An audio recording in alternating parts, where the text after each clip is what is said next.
안녕하세요. 왕택입니다. 이제 오늘은 우리 아이들이 시험 실수 대표적인 5가지가 무엇인지 그 점에 대해서 말씀드릴까 해서 이렇게 방송으로 찾아뵙게 되었습니다.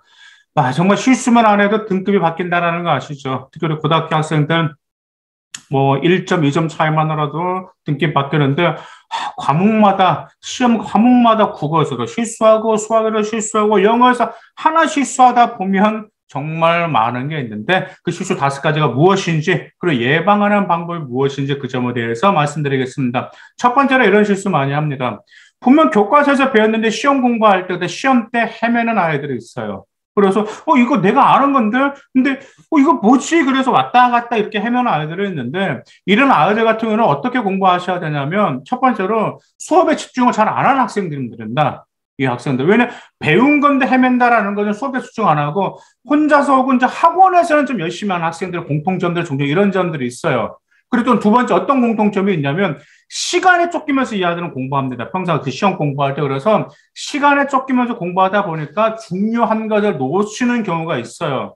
그래서 이런 아이들 같은 경우는 첫 번째로 수업에서 선생님께서 찝어주는 것은 정확히 좀 집중하실 필요가 있고 사소한 점에 실수가 있기 때문에 점검하실 필요가 있고 특히 이 아이들은 풀이 과정에서 헤매는 아이들이기 때문에 그 과정에 본인이 올바르게 혼자서 잘 푸는지를 점검하실 필요가 있어요. 즉 학원 선생님 도움 없이도 본인이 문제를 잘 풀어나가는지 이 습관만 들이면서 공부하게 되면 이 실수는 미연에 예방할 수 있다는 점 기억해 두세요. 그다음 두 번째, 공부할 때는 확실히 알았는데 시험 때는 도저히 또 머리가 백지가 된다는 점이에요.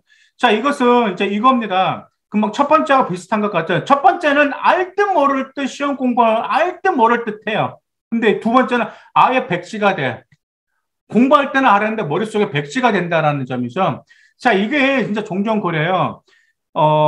이건 이겁니다. 공부할 때 이 아이가 딱 교과서를 보잖아요. 이 아이들 공통점이 뭐냐. 교과서를 딱 보는데, 내가 이거 알아? 라고 하면서 하는데, 실제로는 자기가 아는 것이 아니에요. 자기가 안다고 착각하는 겁니다. 이건 크나큰 실수죠. 그래서 자기가 공부할 때 이거 확실히 아는 건지를 확실히 어떤 그와 비슷한 유형 문제를 풀면서 넘겨짚고 넘어가는 공부 방법이 꼭 이 학생은 들어가셔야 돼요.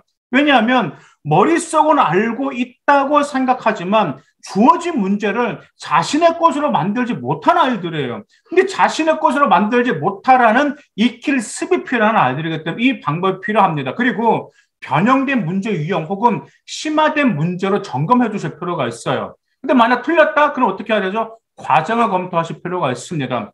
대표적으로 이 아이들 같은 경우가 제가 쭉 지켜보고 이야기하다 보면, 이제 상담하다 보면 정답은 아는데 그 정답이 나오는 과정은 또 아이들이 설명을 잘 못합니다. 근데 이 아이들이 그 똑같은 유형의 문제를 주면 못 풀어요. 왜? 그 과정 속에 그 과정이 하나하나 중에 거기서 빠뜨는 게 아이들이 한두 가지가 아닙니다. 그렇기 때문에 틀렸으면 과정을 검토하고 그 다음에 이 아이들 또 공통점 뭐가 있냐면 공부 방법이 틀렸어요. 이것도 아마 좀 대부분 아이들일 겁니다. 공부할 때는 알았는데 시험 때 백지가 되는 아이들 같은 경우는 일단 공부하잖아요. 그러면 공부를 할 때 첫 번째로 뭐가 필요합니까? 먼저 이해를 해야 돼. 이해를 하고 나서 암기를 해야 되는데 이 아이들은 암기부터 하고 또 암기를 합니다. 이해를 안 하려고 그래요. 이런 아이들이기 때문에 그 과정을 설명을 못 하는 거예요. 무슨 말씀 이해가시고 그래서 먼저 공부를 하실 때 먼저 여러분이 이해를 온전히 했는지 확인하시고 그리고 나서 암기를 하시고 그다음에 점검을 하실 때 여러분들이 두 번째 시험 실수를 여러분들이 미연에 방지할 수 있습니다. 그다음에 세 번째 개념은 아는데 응용력이 부족한 아이들이 있습니다. 대표적인 수학이죠. 이제 수학 같은 경우는 개념이 중요하잖아요. 자, 특히 이제 이런 아이들 같은 경우는 이제 당연히 시험 범위로 준비를 하거든요. 교과서라든지 하고 이제 개념을 확실히 알게 됩니다. 그와 관련된 문제를 풀게 되죠. 근데 딱 시험 보러 가는데 학교에서 그 정도 수준의 문제가 아니라 그 정도 난이도가 약간 높은 문제가 나오다 보니까 아이들이 헤매는 거죠. 이런 아이들 가장 간단합니다. 첫 번째로 고난자 먼저 그 문제 개념을 확실히 이해하고 나서 암기해야 되겠죠. 이해하고 암기하고 나서 고난된 문제와 변형된 문제 유형을 푸실 필요가 있어요. 그리고 두 번째 답안지로 이제 확인해야 되는데 답안지로 그 자기 풀이 과정을 좀 꼼꼼히 반복적으로 확인하실 필요가 있어요. 여기서 이제 아이들의 답안지를 확인하실 때 해설집이 굉장히 중요하거든요. 근데 해설집을 아이들이 이걸로만 참내면 답만 체크를 답만.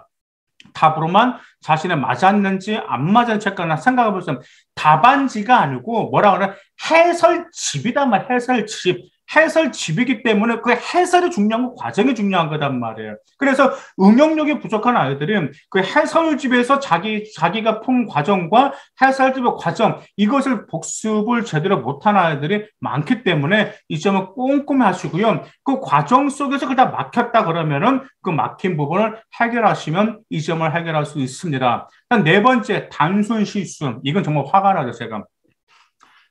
이제 또 이번 시험 어떻게 봤어요? 그러면 아이가 대답을 안 해. 그러면 망쳤어요. 그러는 거야. 좀 어려웠냐? 그러면 아니, 어렵진 않았는데 망쳤대. 근데 그 아이들 단순 실수가 많았습니다. 단순 실수가 뭐냐면 간단합니다. 정답을 잘못 표기하거나 또 최악이죠. 답안지를 밀려 써버리는 학생들.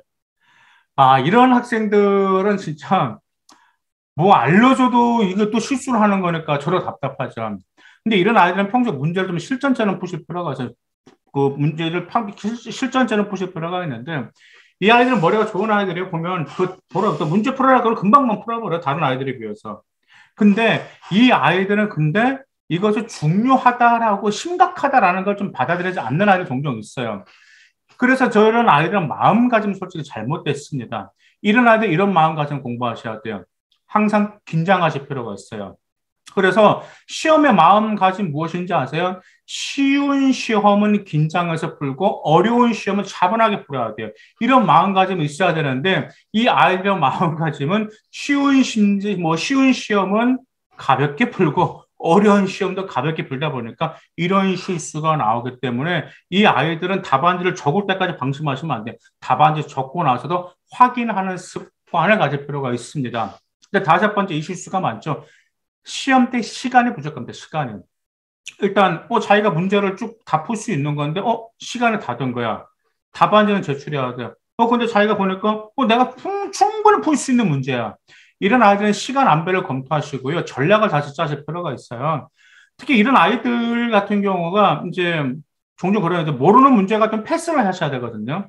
근데 어설프게 아는 문제를 패스해야 되는데 좀 집약이 약간 좀 파고들게 됩니다. 그러면 이런 생각들, 조금만 하면 좀 이제 풀 수 있겠다, 조금만 하면 풀 수 있겠다, 조금만 하면 풀 수 있겠다라고 하면서 그 다음 문제 넘어가야 되는데 이 아이가 지금까지 그 문제, 공들였던 문제 있죠. 푸는 시간 갖고 와서 조금만 계속 풀다 보니까 맞췄다 하더라도 뒤에 있는 문제 다 틀려버려요.